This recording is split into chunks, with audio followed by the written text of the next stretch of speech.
latihan dasar dari kepramukaan. Ada yang tahu nggak sih siapa Bapak Kepanduan Dunia kita? Siapa? Siapa dia? Angkat tangan. Siapa itu? Ya, apa? Pinter.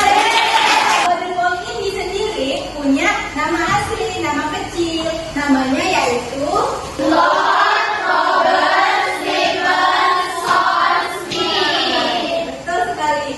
Yang lahir di London pada tanggal 22 Februari tahun 1857. Jadi beliau ini pernah membuat sebuah perkemahan untuk menyatukan pemuda-pemuda yang ada di London tepatnya. Pada tanggal 25 Juli 1907, ketika Bapak Baden-Powell, seorang letnan jenderal tadi yang dari Inggris, mengadakan perkemahan di Pulau Brownsea, Inggris, Baden-Powell yang dikenal sebagai Bapak Pramuka Dunia ini kemudian menulis buku berjudul Scouting for Boys yang menjadi dasar dari gerakan kepanduan yang menyebar ke seluruh dunia. Ini ada perbedaan dari pramuka, gerakan pramuka, kepramukaan, dan pendidikan kepramukaan. Kalau pramuka adalah singkatan dari Praja Muda yang berarti orang muda yang suka berkarya. Yang kedua, gerakan pramuka adalah organisasi resmi yang dibentuk untuk mengelola dan menyelenggarakan pendidikan kepramukaan di Indonesia.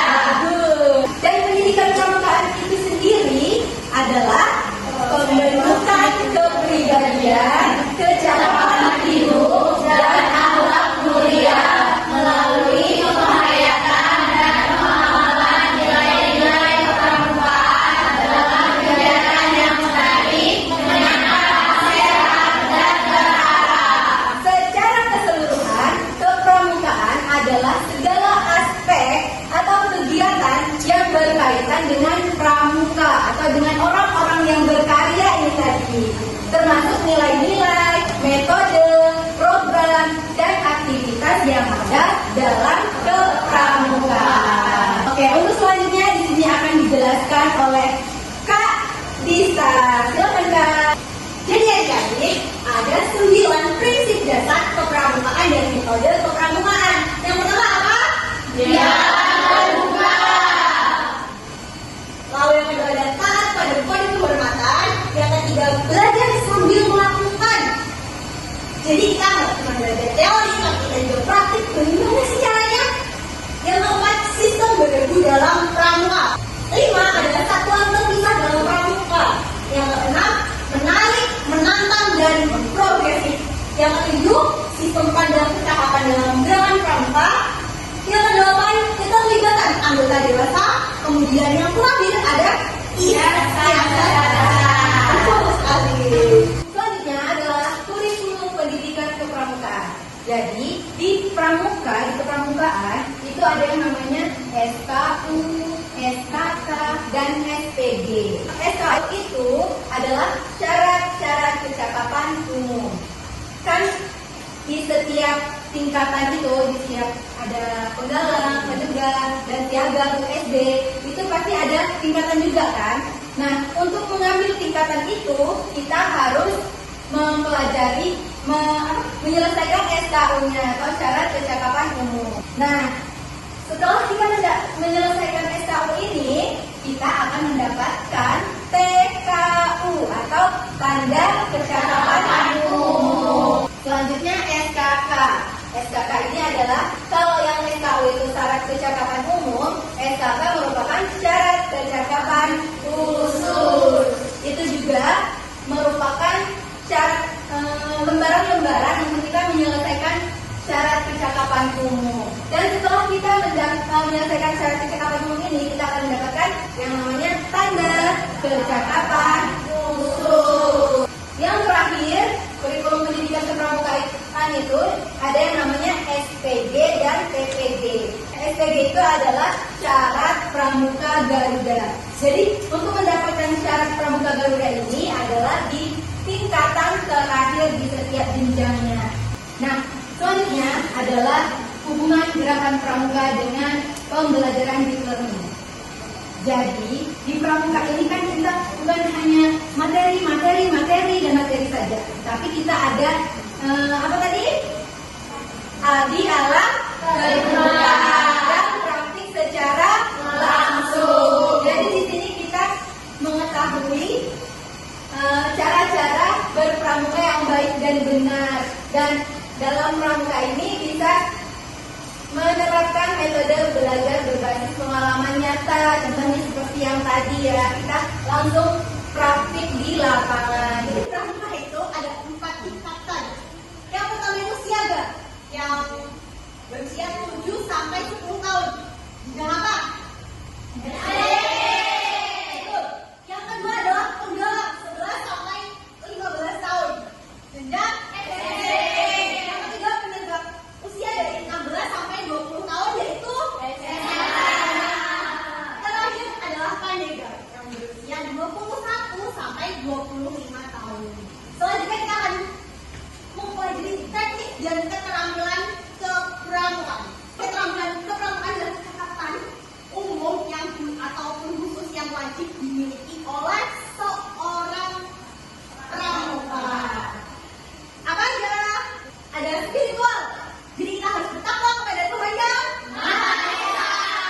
Yang kedua, emosional, mampu mengendalikan emosi, bersikap bijak serta menjaga sopan. Yang ketiga, mengenal alam. Yang keempat, fisik.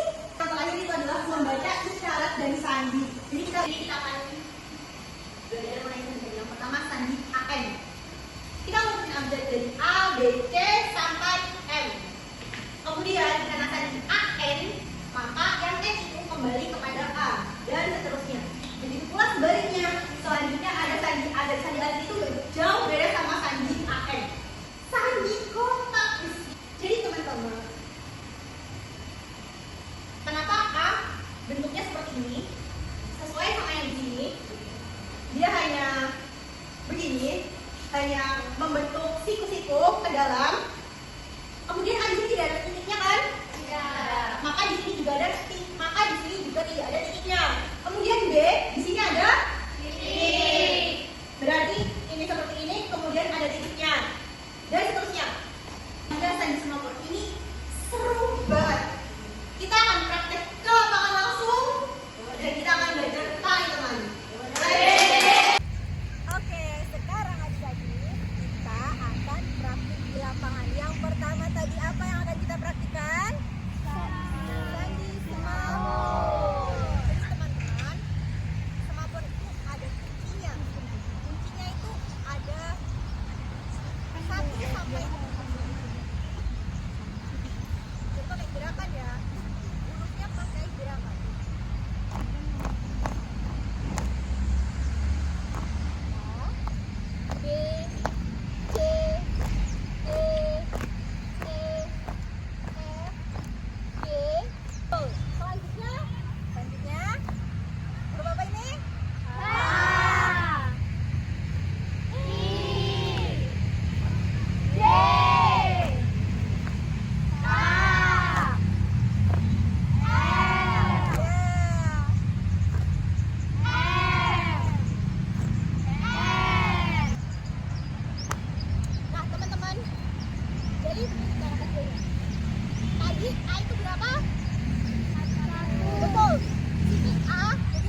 posisi siap dari siaga menggunakan tongkat itu seperti ini ya teman-teman. Selanjutnya posisi istirahat, tongkatnya ditaruh di depan agak nyangking. Ini posisi istirahat. Untuk posisi hormat sendiri, kalau dia dengan pembina, hormatnya menggunakan tongkatnya dinaikkan seperti ini. Nah, kalau hormatnya dengan bendera, baru tongkatnya ditaruh ke kiri dan tangannya tetap hormat seperti biasanya. Sampai sini paham? Paham. Selanjutnya kita yang paling ditunggu-tunggu, kita akan belajar tali temali. Kita akan membuat ya betul, tandu. Simpul pertama yang digunakan untuk membuat tandu itu dinamakan simpul pangkal. Cara membuatnya adalah kalau kita tidak langsung dipangkat, kita bentuk dulu seperti kacamata. Terus kita satukan, baru kita masukkan ke tongkatnya. Nah, ini dia bentuk dari simpul pangkal. Selanjutnya, karena kita hanya menggunakan satu tali, jadi tali ini yang dipergunakan untuk kedua tongkatnya. Simpul selanjutnya yang akan kita gunakan adalah simpul jangkar. Cara membuatnya, ke sini dulu, terus mutar ke sini dan dimasukkan ke sini. Nah, ini tadi ya adik-adik, namanya simpul pangkal dan simpul jangkar. Jadi untuk karena ini sudah terakhir ya, talinya udah nggak cukup. Sebenarnya harusnya sampai sini ya, karena talinya nggak cukup. Jadi ini langsung kita tutup dengan simpul pangkal lagi. Kan maksudnya pangkal itu kan berlawanan arah, tapi kalau jangkar dia satu arah. Baru ditutup dengan simpul mati. Ini dia adalah contoh pembuatan tali temali di tandu. Ya, sampai sini kakak rasa sudah cukup ya materi kita hari ini. Simpulkan dari materi hari ini bahwa pramuka itu adalah seorang yang berkarya, sedangkan kepramukaan adalah wadahnya. Dan pendidikan pramuka adalah segala sesuatu yang ada yang kita laksanakan di kegiatan kepramukaan. Terakhir, kakak-kakaknya meminta maaf jika ada kesalahan dalam penyampaian materi hari ini. Kita tutup dengan